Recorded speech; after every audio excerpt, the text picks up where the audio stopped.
I'm Olya. I'm from Siberia, northeast of Russia, above Mongolia. It's an interesting town. It's like a completely different world from the Western Russia. I was studying in China at some point, and I won a green card lottery, actually. And because I don't drive, I was like, well, New York, I guess, the only public transportation available.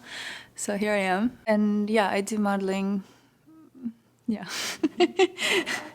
I think models in general are pretty much a weird, mistreated group because, like, there is a lot of, when it comes to contracts and stuff, there's basically very little rights and a lot of obligations and no health insurance. You know, oftentimes you go to a shoot, there's not even a changing room.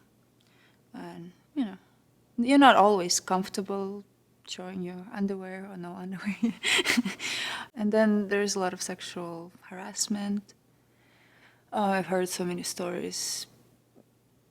I've seen things sort of happen on set, and this terrible situation kind of happened to me when I was shooting with this.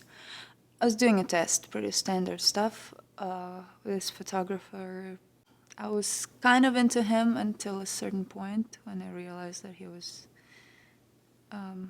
pushing too much, so I told him to stop, and said no multiple times, sort of screamed, maybe not very loudly, I suppose, but I got raped, I guess, and for the longest I didn't really admit it to myself and didn't, just kind of brushed it off. There's like so many memories that I'm missing from that night, and like his name, I just don't remember it, absolutely. I remember what he looks like, I remember what he smells like and sounds like. I kind of went into a dark place for a long time, and there's a lot of things that contributed to it, but I think me not dealing with it also contributed to it a lot. So I didn't report it, I didn't do any of that. I blamed myself and, you know, the classic stuff, unfortunately. This was not my first experience with men abusing me. When I was little, I was about 6, I think, and I was on my way home from a dance school, and this man on a crowded bus tried to get into my underwear. It was winter time, so a lot of coats. Luckily, I had my dance little bodysuit, whatever thing, so he wasn't able to, but I didn't even scream. I don't know, that's the worst part about it. I didn't scream, I didn't do anything. I just kind of stepped away and walked to the other side of the bus. Didn't confront him. But there was a lot of that. There was a lot of like inappropriate stuff shouted at me from cars. And when I was little, this like family friend that, you know, we were swimming, we were just playing, and then he kind of at some point touched me on my private parts.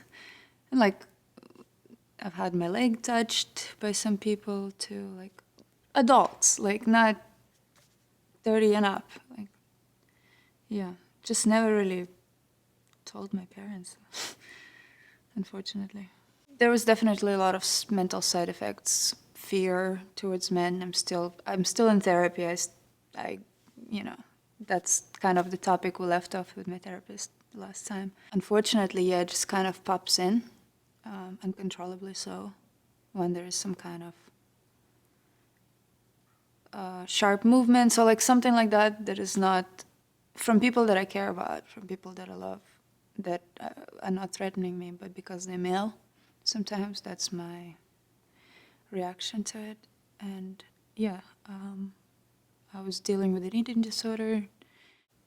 That was a really tough time, but it kind of happened after the rape incident. Started to hate my body kind of for no reason.